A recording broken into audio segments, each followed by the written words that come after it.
As Louisiana State Police address the deadly arrest of Ronald Greene, new video surfaced this week showing troopers tasing and beating Greene.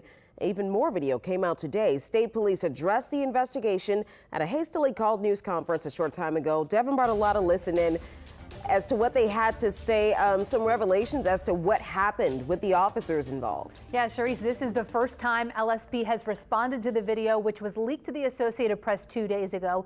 We heard from Colonel Lamar Davis, the superintendent of Louisiana State Police. He says the video everyone's been seeing does not provide proper context of what happened to Ronald Greene that night, and LSP will be releasing more evidence. Greene died in May of 2019 after he was dragged, beaten, and tased in state police custody. Now, Colonel Davis says he's spoken with Greene's family and understands their grief. He also promises swift disciplinary action when the federal and state investigators wrap up, but say those troopers deserve due process. We cannot comment on any of the conduct of the troopers related to this incident because the evidence of the conduct is under criminal investigation by other state and federal authorities, nor can I provide specifics with regards to the investigation for the same reason. That being said, some evidence has been released to the media without the approval of LSP, and that evidence is not being provided to the public in its full capacity or context.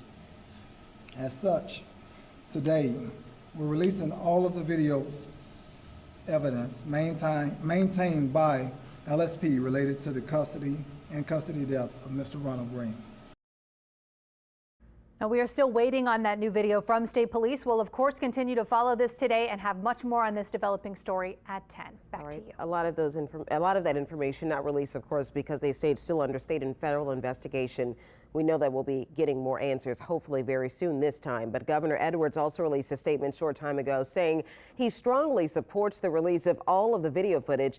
The governor said he found the video to be, quote, disturbing and difficult to watch, and added that he is fully supportive of Colonel Davis.